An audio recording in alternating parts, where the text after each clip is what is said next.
Hello and welcome to the Slate Political Gabfest.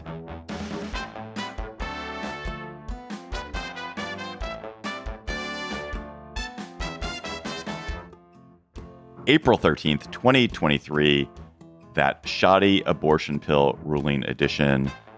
I'm David Plotz of CityCast in Washington, D.C., doing something a little bit different this week. Very exciting. I'm joined by Emily Bazelon of the New York Times Magazine and Yale University Law School. Hello, Emily. Hello. That's not the different part. Here comes the different part. Here comes the different part. The different part is that John Dickerson of CBS Primetime, John has COVID, unfortunately. And so Emily and I are going to try something new, which is where we didn't get another guest. It's just going to be the two of us. We're going to try a two-person Gabfest. I don't know if we've ever done this before. We'll see how it goes. I'm excited. All the John super fans, though, are going to turn off the show right now. It's okay. Come back next week. We'll have no listeners. We'll have no listeners then. This week on the Gabfest, the dueling abortion pill rulings and how the Supreme Court will reconcile them. Then the expulsion of two legislators from the Tennessee House and the growing signs that the GOP is kind of over democracy. And then how bad is Clarence Thomas's secret billionaire-funded luxury travel? Plus, we'll have cocktail chatter. So maybe the judge shopping succeeded exactly as the pro-life activists hope. They brought a case in Amarillo, Texas, so that Judge Matthew Kacsmaryk would get it. And Kacsmaryk, as hoped, delivered last week what they hoped for, what they anticipated, issuing an injunction against the medication abortion drug Mifepristone. I pronounced it correctly on the grounds that the F.D.A. supposedly approved it hastily more than 20 years ago. Kacsmaryk's ruling immediately conflicted with a ruling, an injunction in a separate lawsuit brought by 18 Democratic state attorney generals, in which a federal judge in Washington state barred the FDA from changing or restricting Mifepristone distribution in those states while that lawsuit was in progress. We are set up for a massive legal tangle, certainly a Supreme Court showdown. And this morning, as we got on, we're actually starting a little bit late because Emily was reporting on the Fifth Circuit, which did what, Emily? The Fifth Circuit issued a ruling saying that part of the district court judge's ruling was invalid. I'm going to use incorrect legal terms just to be super clear. The part in which the district court judge, Matthew Kacsmaryk, stayed or basically stopped the FDA's approval of this one of the two abortion pills, Mifepristone, the part where he did that going back to the FDA's original approval in 2000, the Fifth Circuit said, no, can't do that. That part is barred on account of the passage of time. But the Fifth Circuit allowed to continue, held in place the part of the district court's rulings that invalidated, in effect, the FDA's changes since 2016. So in 2016, the FDA said providers on label can use Mifepristone up to 10 weeks. Previously, on label use had been 7 weeks. And then the FDA in 2021, first because of COVID, and then in a permanent rule change, said that people don't have to make in-person visits to clinics to receive this drug like they used to. It can be sent over the mail. There are a couple of other related changes, but those were the major changes. And those changes really broadened access to Mifepristone. And so that's now what's at issue. If this ruling were to go into effect, that is, right? Because of the conflict with the Washington court's ruling that you talked about earlier, it's not at all clear how this actually shakes out on the ground yet. I just want to talk for a second about why the Fifth Circuit ruling might not go into effect. So one reason is this dueling ruling in Washington, where a federal judge said, in response to this suit from 17 states and Washington, D.C., the FDA may not do anything to change access to Mifepristone. That was an official order that conflicts in those 18 states with this Fifth Circuit decision. Another important issue here is that the FDA has discretion about enforcing laws. During COVID, as a kind of COVID emergency mechanism, the FDA lifted the in-person visit requirement for Mifepristone and misoprostol under its own enforcement discretion before it made a kind of permanent rule change. And I was talking to David Cohen, a law professor at Temple who writes about this issue a lot, and he was saying, look, in light of Dobbs, the FDA could make a similar decision to use its enforcement discretion not to enforce this Fifth Circuit ruling. I also think that's a big lift for the Biden administration to not enforce a court order. And so first, the Biden administration is going to really try to appeal, I am sure, and ask for guidance from the Supreme Court about what to do about these dueling court rulings.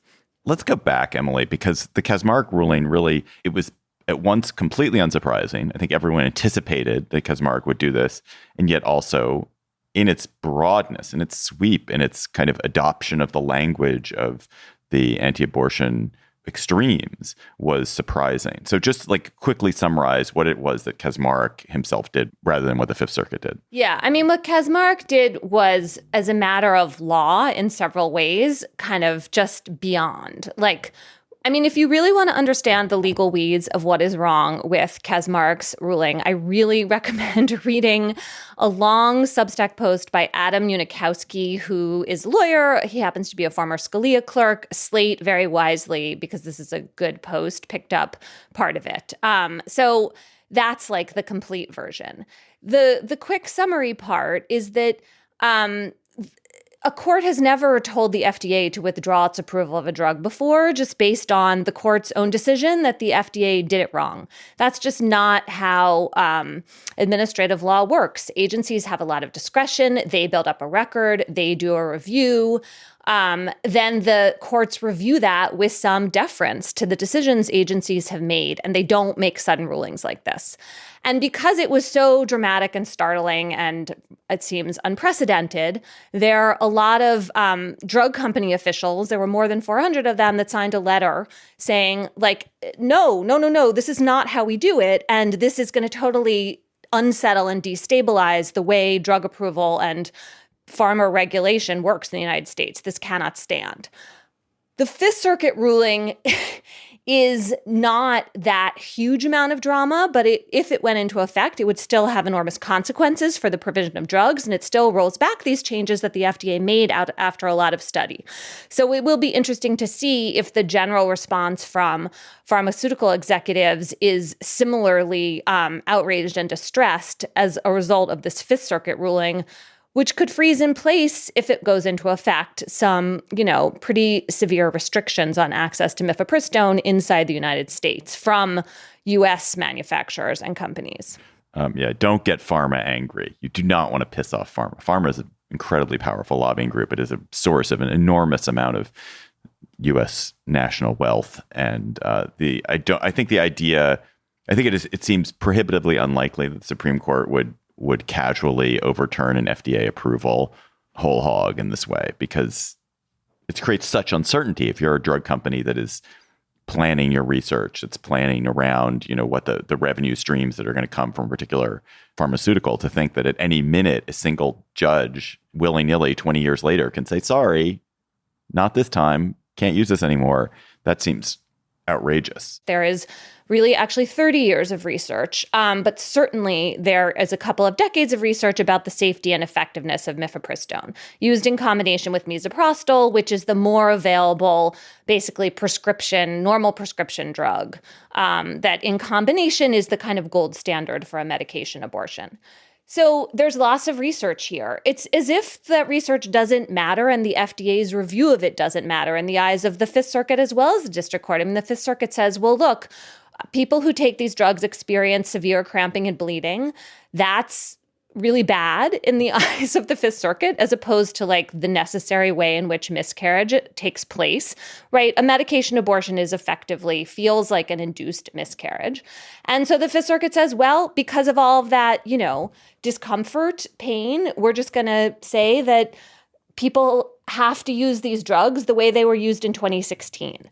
But of course, 2016 is before Dobbs, and before mail order abortions became the most important part of the battle over the post-Roe abortion landscape in the United States. So there's just this real disconnect here with reality. It's genuinely crazy that 23 years after, or whatever it is, 20 plus years after this medicine was approved, that you can go back and be like, oh, now it's time. Now I can sue. I mean, how could this not be a statute of limitations issue? It just is ridiculous to think that you could bring this case 20 years later Yeah, so the Fifth Circuit did agree with that last part, that the suit is what's called time barred. But because the FDA made changes to the restrictions on Mifepristone in 2016 and 2021, the Fifth Circuit says those are up for grabs. It's okay to effectively, if this goes into effect, roll back those changes. And so, one question here is whether the Supreme Court is going to freeze in place the Fifth Circuit ruling the way they did. Remember SB 8, the abortion law in Texas that effectively ended abortion after 6 weeks in Texas, a long time or, months before Dobbs. And what happened that time was the Supreme Court just didn't rule. And so this lower court ruling, it was, again, the Fifth Circuit that had a real impact on people's ability to access abortion, was allowed to stand in place. And that was an equally novel legal theory that the Supreme Court just kind of left there. And so I think that is a big question. What you have on the other side this time are the interests of the pharmaceutical industry we were just talking about, which really are also affected by this Fifth Circuit ruling. And, the sort of deep question here is, in American law, is abortion just going to have to play by totally different rules? Are we going to pretend that the rules for approving drugs and medications and the way we think about safety and effectiveness in the abortion sphere is just wholly divorced from everything else? And then it doesn't matter how safe and effective the pills are, how well the FDA did its job. We're just going to have different rules because conservative judges are running the show and they don't like abortion. Yeah. I mean, what's so funny, of course, is that the Dobbs ruling was all about, this is now up to the states. We're going to leave this up to the states. States are going to decide. It's I guess not. I guess we're not leaving this up to the states because this is we're going to nationally enjoin the use of these drugs in all the states which still allow abortion. Because these drugs are not even allowed. You can't use these drugs in states which don't allow abortion, right? Because it's illegal. Right. In the 13 states that have banned abortion and in Georgia after 6 weeks, you cannot have a medication abortion in Georgia after 6 weeks, everywhere else at all. It's already illegal. And again, I want to keep saying it's not clear this ruling is going to go into effect. But if it did, if this Fifth Circuit ruling were to become the law of the land, it would mean that clinics could keep doing medication abortions on label up to 7 weeks. That means complying with, all the FDA's requirements. They could keep doing them off label up to 10 weeks the way they already do, or up to 12 weeks in some cases, because doctors use drugs off label all the time and they know that the safety record is strong and they could just keep going. But we don't know how they're going to handle that ruling if it were going to go into effect. And the big impact here is really the idea of mailing the pills becoming illegal in the United States. So at the moment, there are two drug manufacturers called Danco and Gen Biopro. How are they going to respond to this? Are they going to decide they can't use the mail to send the drugs?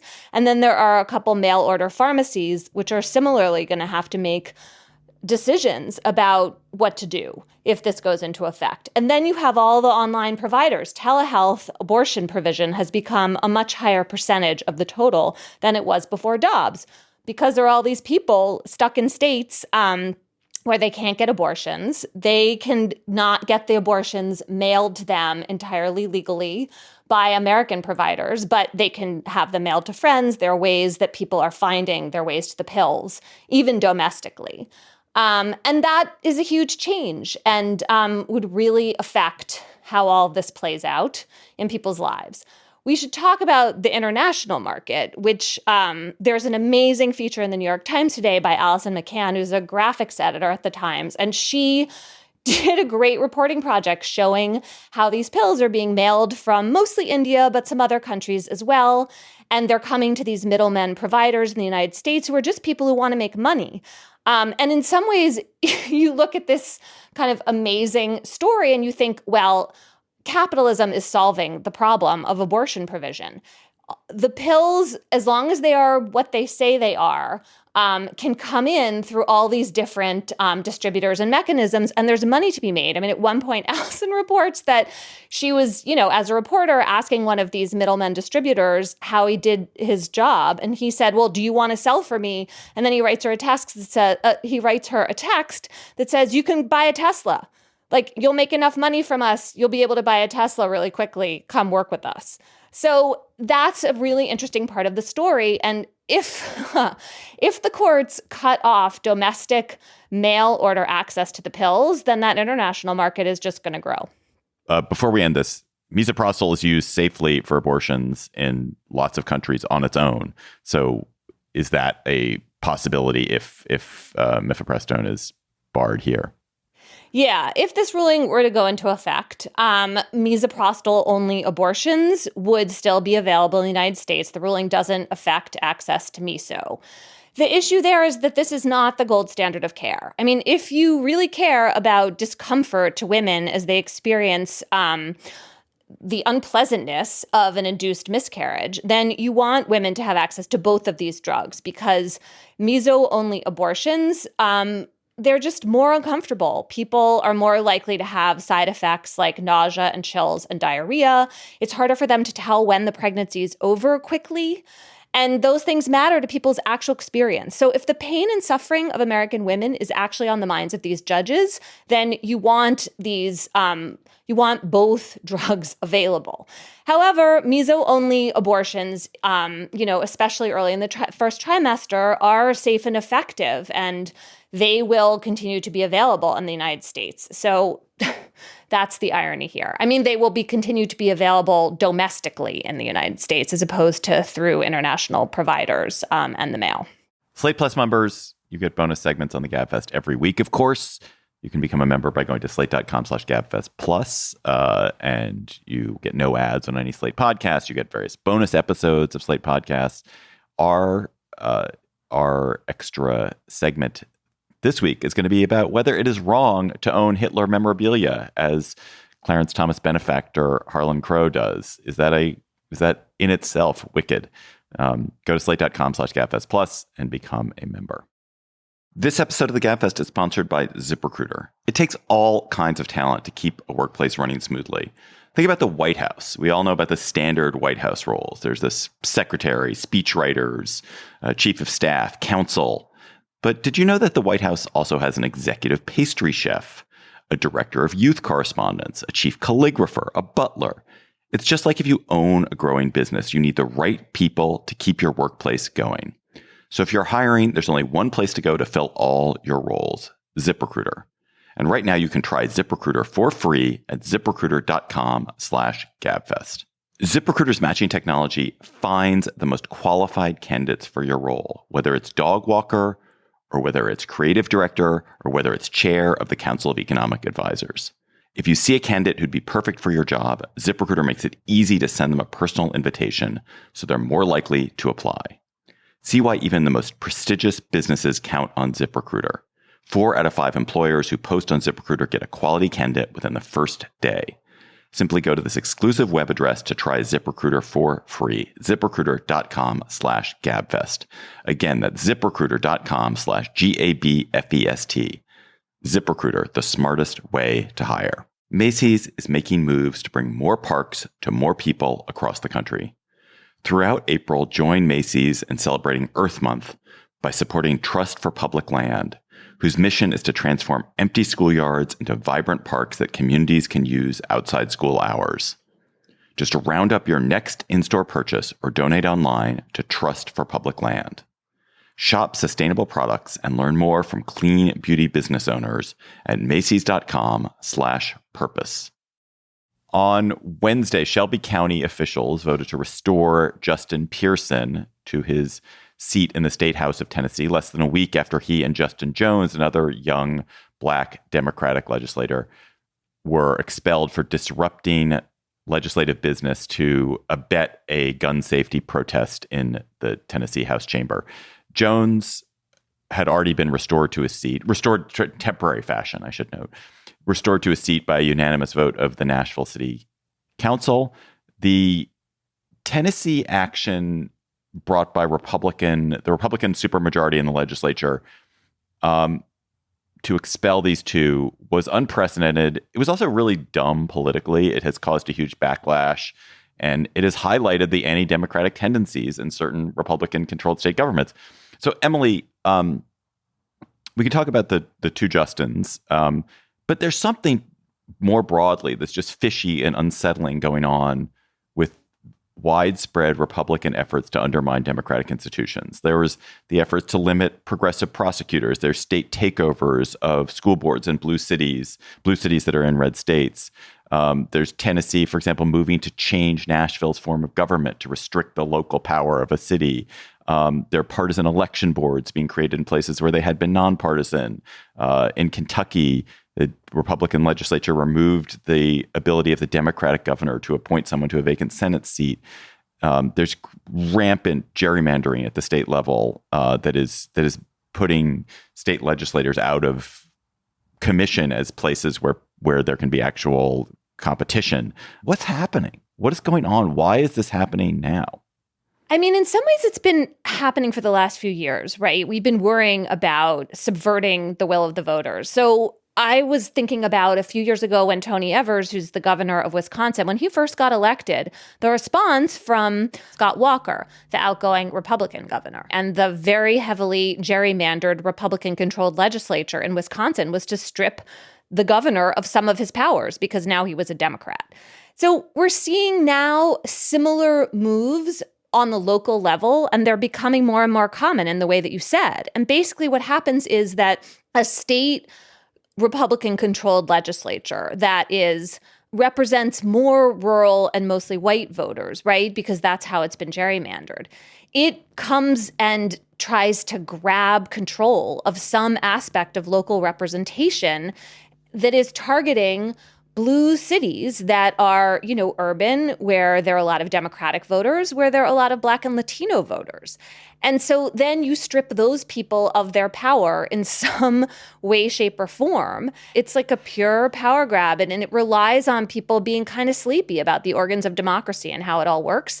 And that was what kind of amazing about the backlash to what the Republicans did in Tennessee. I mean, I think one way to think about it was that such an obvious overreach. I mean, right? So the facts here are that these three Democrats in the legislature broke the rules of order by protesting the lack of action on gun safety by this Republican-controlled legislature. You could imagine some minor punishment for this. It's a rule infraction, sure, censure them or in some way. But no, this was an expulsion. And then, this is the part that I find so shocking because it's just so blatant. There are two Black men and a white woman, and it's the two Black men who get kicked out of the legislature, and the white woman is allowed to stay. And they all participated in the protest, and the kind of made-up reasons for treating her differently are not persuasive. And so then you have this stark, just kind of race-based, what looks like just sort of retaliatory tactic here. So I think that was a bridge too far and has drawn all this national attention. And then, of course, we have the really interesting move in both Memphis and Nashville of sending back the Justins into the legislature, where presumably they're going to be allowed to serve because it would be so bananas for the state legislature to again try to eject them. What's also another sort of component of that, which I found irritating and offensive, was the likening of the protests that were taking place in the Tennessee Capitol to the Tennessee chambers to the January 6th protest. And the Republicans were calling this as bad as January 6th or worse than January 6th. And it's just wow, that is a real grotesque move. It's something totally different. We talked about last week when we were talking about Israel, the way in which different countries constitute their balance of powers separately. And one of the ones we didn't talk about, but which really struck me this week is, and you were talking about it, is that we have federalism in this country. So we have state power and we have national power, and these are arrayed against each other. And one of the protections that the United States has against sort of dictatorship is that there are these states which have pretty potent powers of their own to resist a national federal power. But we also are seeing in a lot of states now a kind of federalism on steroids, which is that the state is the unit and it's crushing these subunits within it. So one really distinctive form of American democracy is that we actually distribute power in layer after layer. It's like a croissant. It's like laminated. So you have You have power at the national level, you state level, but county level, city level. Within cities, you have units of power within cities, legislative districts. You have, and where I live, ANC, advisory neighborhood commissions. You have also sort of semi-governmental bodies like an HOA. And what the states are doing, because the state is the constituent thing, it is the power. States are crushing these other aspects, these other lower levels of democracy. And in fact, the lower levels of democracy, like what happens at your town government, how your town manages its school, how your town manages its garbage collection, how your town manages police force, is a lot more important to you than how your state does or how the nation does. And to crush the power at the grassroots, at the lowest level where the democracy takes place, is just a bad precedent. It's not good. Like we want there to be functioning subunits of democracy. You want democracy to, like cities, to govern themselves for the most part, and have to deal with states for things that are truly state matters, but to govern themselves for the things that are urban and city matters. And for states to step in and do this to cities is a bad thing. I mean, one reason we have that kind of local control and power over local affairs is we want people to be able to participate in the democracy, right? You can go to the meeting of your neighborhood advisory council or your city or county government much more easily than you can travel to the state capitol and try to have an effect on a whole legislative body in which there isn't one person like a mayor or a county commissioner or a district attorney who is accountable just to you, to your local place of living. And these measures are changing all of that. They're also pretty clearly retaliatory. I mean, I wrote last week for the New York Times about a number of bills in Republican states, including Georgia and Missouri and Texas, that are targeting progressive prosecutors. So these are prosecutors elected, again, in these urban metropolitan areas, lots of Democratic voters, lots of Black and Latino voters. And the prosecutors came into office and they did things like say, I'm not going to prosecute low-level marijuana offenses. Now these state legislatures want to take away that kind of discretion from them. They're saying you can't promise not to prosecute a whole category of crimes, and we're going to remove you from office if you do that. And maybe we'll just remove you from office for some other reason while we feel like it. I mean, some of these bills really go quite far in just making it seem like you can just remove people. And of course, there's an example here from the Pennsylvania state legislature, which tried to impeach Larry Krasner, the district attorney in Philadelphia. I should say my sister Dana works for Larry Krasner. So I watched this impeachment proceeding pretty closely. And effectively, one issue here is it used to be that when you removed people from office, whether it was someone like the Justins in Tennessee or a district attorney, anyone, it was because they were a criminal. They'd been convicted of corruption or bribery or sex abuse in some way. They had done something truly outrageous. Now this is just, we don't like the way you're doing your job because our politics are different. And that is a sea change in the way these issues work in American democracy. I mean, is there any way that this gets rolled back without undoing the gerrymandering that is so prevalent in so many states? I mean, I guess there are two different models. There's a model in Texas or maybe increasingly in Florida, even in Tennessee, where these are increasingly quite conservative states. And the reason that the Tennessee government is red is not because it's gerrymandered. It's red because like more people in Tennessee are Republicans than Democrats right now. And they're using majoritarian power. So that's one example, one way it's happening. But there's this other way, which is if you think about Pennsylvania or Wisconsin or Georgia, where the state is kind of up for grabs politically, and it's been gerrymandered. The distribution of power, North Carolina, the distribution of power is such that the Republicans have way disproportionate power given compared to their population, and they're using that disproportionate power in strong, overreaching ways. And those feel to me like they're two slightly different case studies. Yeah, I think you're You're right about that. I mean, one way they're connected is that in order to do, for example, what the Tennessee legislature just did, you have to have a supermajority. So even if the Republicans would be in control kind of no matter what of the legislature in Tennessee, given the politics right now of Tennessee, the gerrymandering allows for the uber control that then makes these moves, on the table in a way that they wouldn't otherwise be.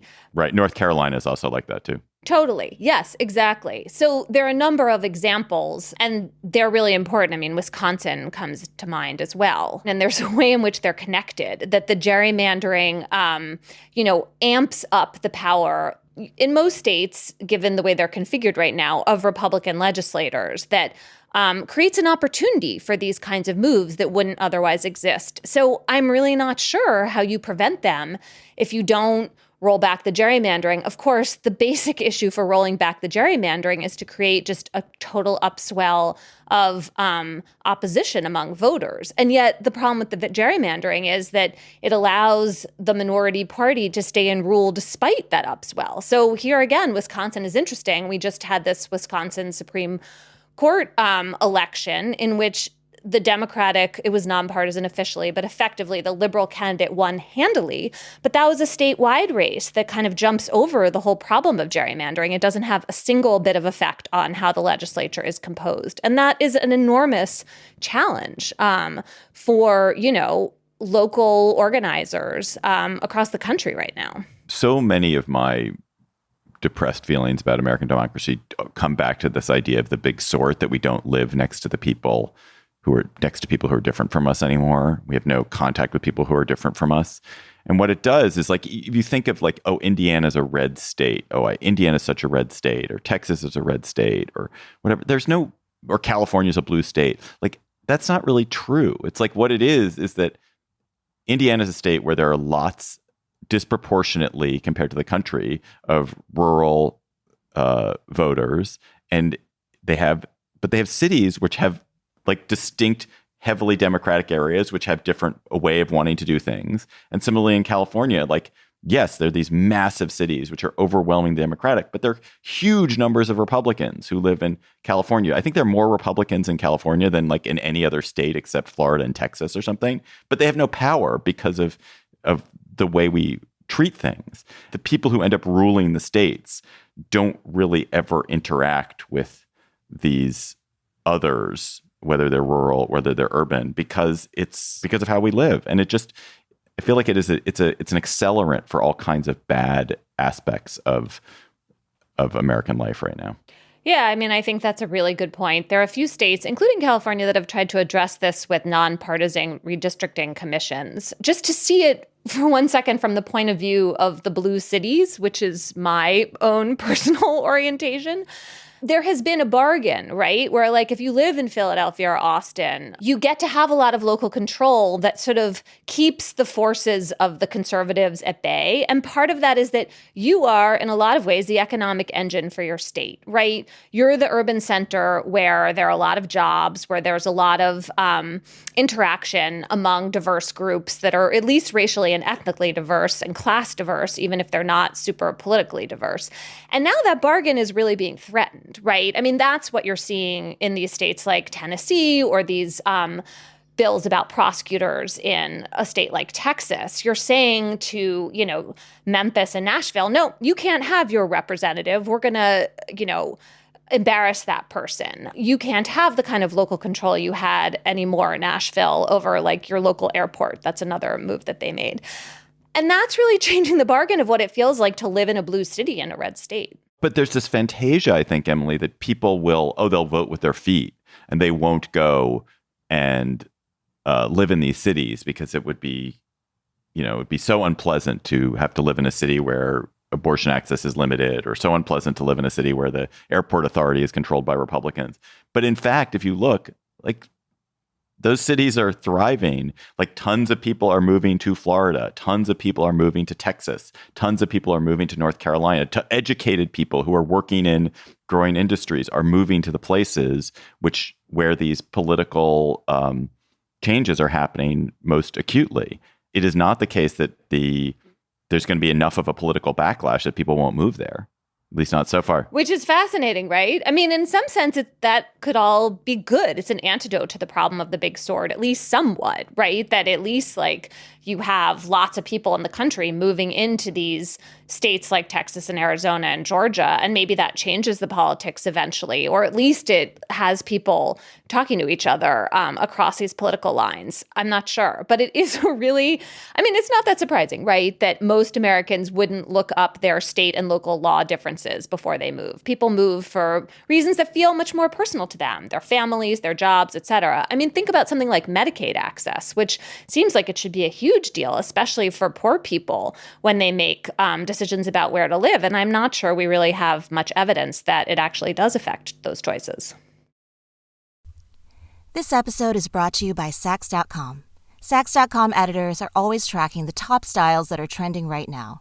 Tailored blazers and midi dresses are selling out at Saks.com, especially from brands like Veronica Beard and The Row. And Saks.com editors are seeing Loewe's oversized tote on the streets of New York, Milan, and Paris. If you want your own free personalized trend recommendations, Saks.com stylists can do that and more. Plus, there's free shipping and returns all the time at Saks.com.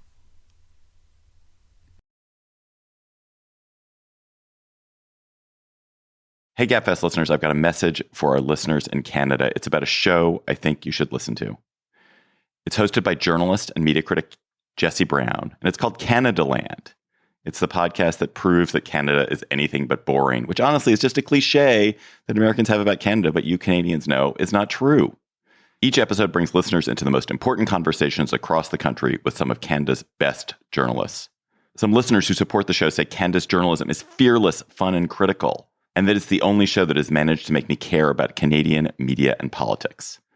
Canadaland episodes cover things like what the collapse of Silicon Valley Bank means for Canadians, or the fight for Indigenous communities to reclaim land and the long-running impact of colonialism, and how China interfered in Canadian elections in 2021, which is an amazing fact that I didn't know about and that I learned from Canadaland.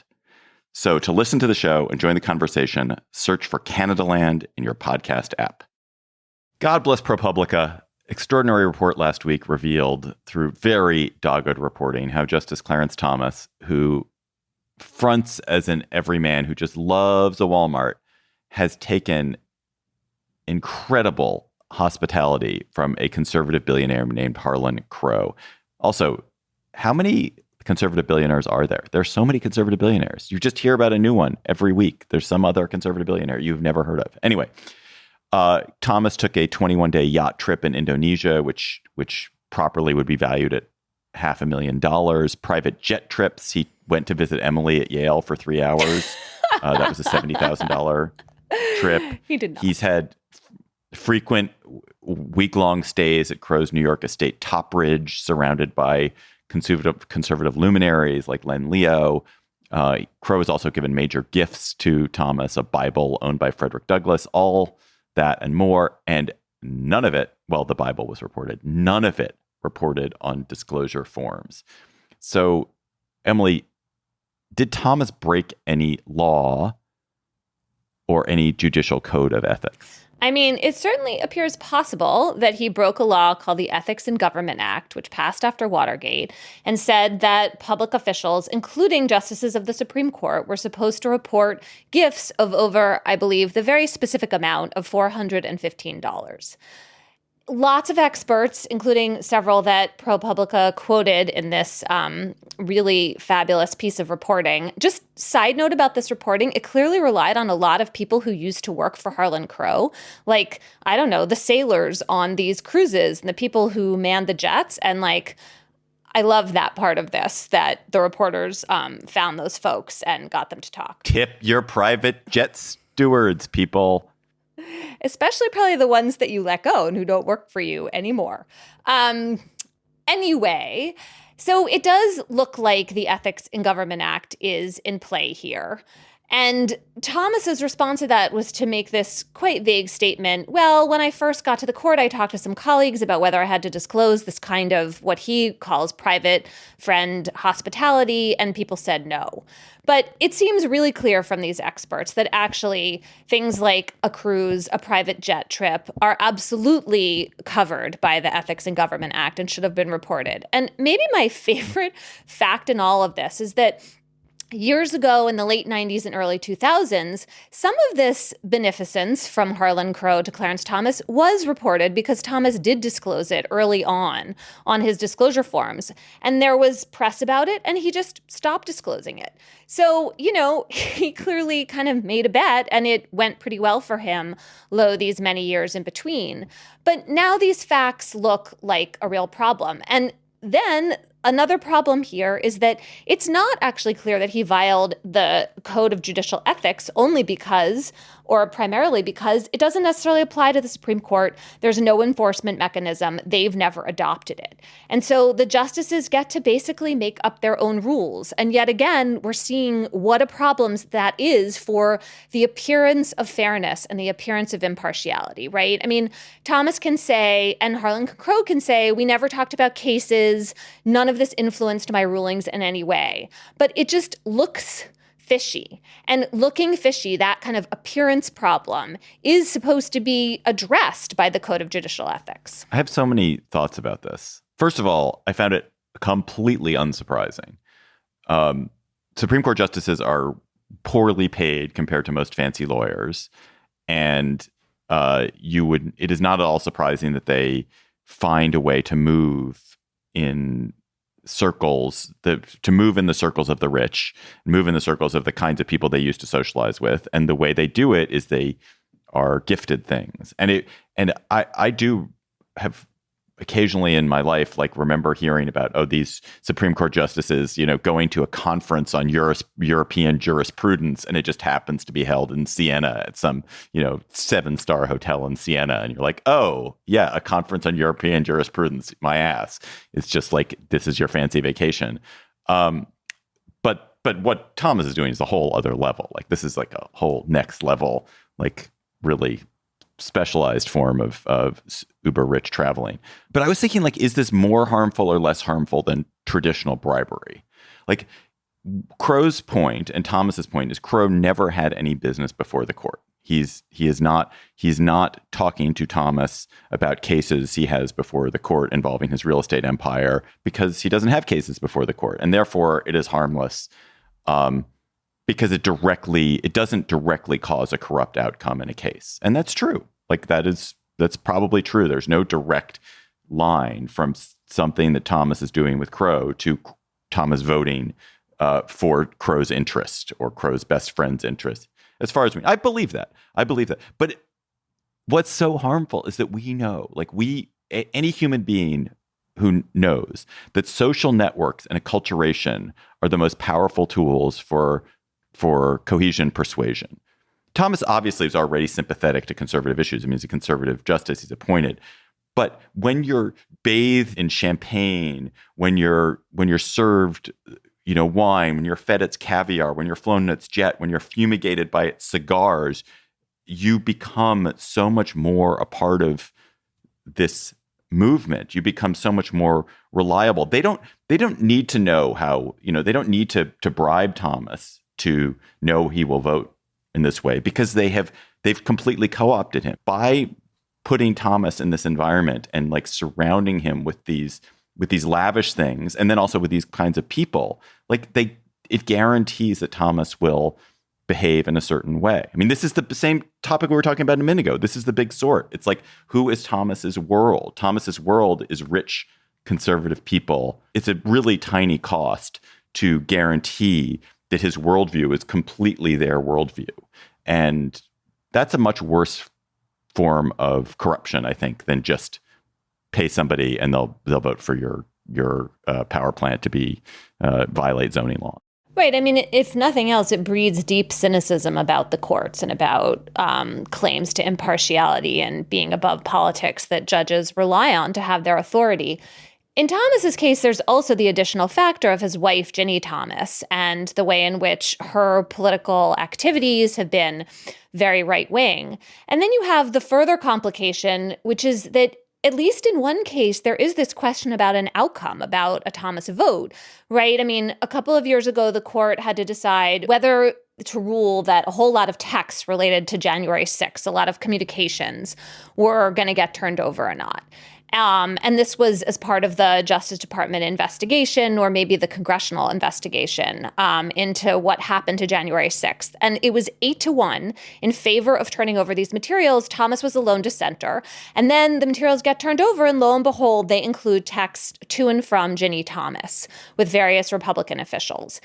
That is a personal interest. And he was the only justice who voted in that manner. He did not recuse himself. And so he has actually made himself vulnerable to a real outcome-based question here about how he conducts himself as a justice. But that's not because Harlan Crow was bribing him. That's because he's married to Ginny Thomas. Like, that's a different... that is a separate issue. He should have recused himself because he should have recused himself from something involving his wife, but not because Harlan Crow and conservatives are giving him money. Totally agree. But it's all sort of part of the Justice Thomas problem, right? I mean, the fact that he was, let's just call it sloppy about that recusal decision makes it harder, I think, to trust him when he says there's nothing to see here in terms of how I've actually made my rulings. You may be right that there is no direct connection and it's all just about kind of soaking in the lap of conservative luxury. But the fact that we have that ruling suggests that in that case, it went beyond that. And that should be a real issue. And yet it seems to be unreachable. I mean, do you think the Justice Department should open an investigation here into whether Thomas violated the Ethics in Government Act? I mean, what's so crazy is to think, like, you know, what legions are going to enforce this? Like, they're going to drag Thomas to court. What court is going to hear it? I just don't see how it's even possible. They do seem to me to be actually above the law, which is why they should be people of unimpugnable ethics. I mean, Abe Fortas resigned from the Supreme Court in 1969 after a controversy involving him accepting $20,000 from some rich financier while that guy was being investigated for insider trading. Now, that's not the same as the allegations about Crow and Clarence Thomas, but it is indicative that embarrassment and shame mattered in a way that it doesn't seem to now. Let's go to cocktail chatter.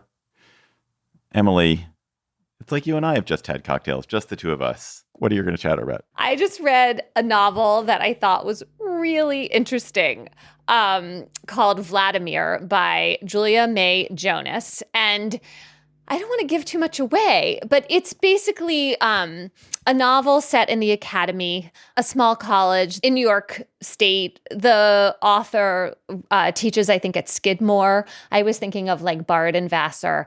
And it's about two couples and how they become intertwined. And it's really about being a woman in your late 50s, because that's the situation of the narrator. I am not quite in my late 50s, but I just really ate up this novel. I had issues with it by the end, but it's just a perspective that one doesn't hear enough in novels, I think. So I recommend this book as like a conversation starter and just for thinking. Anyway, Vladimir by Julia May Jonas. I have 3 super quick chatters. First of all, if you are in DC and you're going to be in DC on Saturday afternoon is one of my favorite activities that I do in DC. It's the DC Sing-Along. If you go to dcsingalong.com, you can sign up. It's a chance to get in a group and sing together. And it's really, really fun. So this Saturday afternoon in DC. That's number 1. Number 2, watching a fantastic TV show. I'm last to it. Yes, you read Bad Blood. You listened to the Dropout podcast. You read 78 stories about Elizabeth Holmes. And yet, the Dropout TV series starring Amanda Seyfried as Elizabeth Holmes is so good. It is so good. It is amazing. I realize that it's been out for a while, and I just tuned into it because my daughter said, "Oh, you should really watch this show. It's really good, even if you know the story of Theranos. It's awesome." Finally, I saw the movie Air this past weekend. Actually, I saw it in New Haven. My kids wanted to see it, so we went to see Air, which is good. I don't want to talk about it. There are problems with the movie. But if you were a child of the 1980s, the soundtrack is unbelievable. It is so great. There is so much of the music that if you're in your early 50s that we grew up on, like Time After Time, Born in the USA, Blister in the Sun, All I Need is a Miracle, Sister Christian. When's the last time you heard the song Sister Christian? Money for Nothing, Jump. It's awesome. Movie's totally solid too, but the music rocks. Listeners, you have sent chatters to us. And our listener chatter this week comes from David Foreman, who can pretend to be John Dickerson. David Foreman tweeted to us at @SlateGabfest, or he emailed us. I think he emailed us at gabfest@slate.com. So what's your listener chatter, David Foreman? Hi, David, Emily, and John. This is David Foreman from West Philadelphia, and I have a story about sparrows to recommend called Meet the Little Brown Bird That Holds a Mirror Up to Humanity. It is by Rosemary Moscow, and the article appeared last week in the Audubon website. The Sparrow War was a decades-long 19th century ornithological throwdown involving prominent bird experts arguing over the introduction of the house sparrow from the UK to North America. The house sparrow, now numbering over 1 billion worldwide, was introduced to combat a booming caterpillar population in our cities. The debate got very heated. Even William Cullen Bryant was involved with a pro-house sparrow poem called The Old World Sparrow. We hear the note of a stranger bird that ne'er till now in our land was heard. A winged settler has taken his place, with Teutons and men of Celtic race. He has followed their path to our hemisphere. The old world sparrow at last is here. It gets worse, and as you might tell from the introductory stanza, the debates about sparrows from Europe mapped onto anti-immigration alarm of the time. Looking back at the mudslinging, nobody looks very good, except maybe the sparrow, but even that is debatable. Also, listeners, what did you think of this two-person show? Did it work? Not work? Should we try it again with a different configuration? Well, let us know. You can email us about it, gabfest@slate.com. Let us know what you think about that.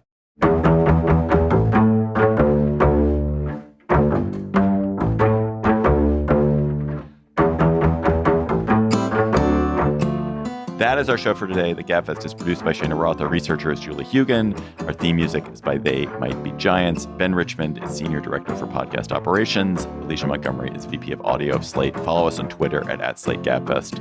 Tweet, chatter to us there. I wonder if we're going to give up on Twitter. Are you still on Twitter? I'm still on Twitter nominally, Emily. I'm sitting there passively, waiting for it all to melt around me. I don't look at it. Do you look at it? I don't look at it. Not really.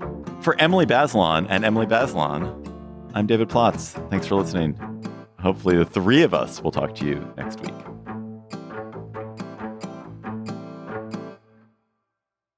Hi, Slate Plus. How are you? So we saved one aspect of the Clarence Thomas story for Slate Plus because it's not really about Clarence Thomas. But the Washingtonian reported this week, after it turned out that Harlan Crow was Thomas's secret benefactor, the Washingtonian reported that Harlan Crow has a very weird collection of stuff. So he's this billionaire. He owns a house in Texas, and this house in Texas has some crazy things in it. So it has some Hitler watercolors. It has a bunch of Nazi memorabilia, including napkins with swastika insignias. It has a signed copy of Mein Kampf. It has a garden of statues of some of the villains of the 20th century, of Lenin, of Mussolini, of Gavril Princip, of Ceausescu. And he also has like stuff that's not by creepy people, like lots of Winston Churchill things and Lincoln memorabilia. So the question is, Emily, is he indicating something terrible about his personality and his character, possible incipient fascism, by having Hitler landscapes? Is it truly indicative of his personality? Does it mean something terrible about him? Is it just bad judgment, or is it actually just all okay? It's like fine to have that stuff. I feel so torn about this. So on the one hand, I really don't want to rush to calling someone an incipient fascist or Nazi because of memorabilia they own. That just seems like a bad idea. And I am influenced here by a piece in The Atlantic that Graham Wood, a journalist I respect and like enormously, published. He, I think, hasn't actually been inside the Harlan Crow estate, but he's kind of peeked in the gate a number of times. He had a pretty good sense of what was there. And he was saying, like, please, this man is not a Nazi because he happens to have this stuff. The thing I don't get is why you would have the stuff. And I'm kind of the most fixated on the napkins with the swastikas. Like, it just is such an ordinary object. If you're not fetishizing the Third Reich, why do you go out and get that? Like, what do you think about that? That was just a snippet from our Slate Plus conversation. If you want to hear the whole conversation, go to slate.com/gabfest plus to become a member today.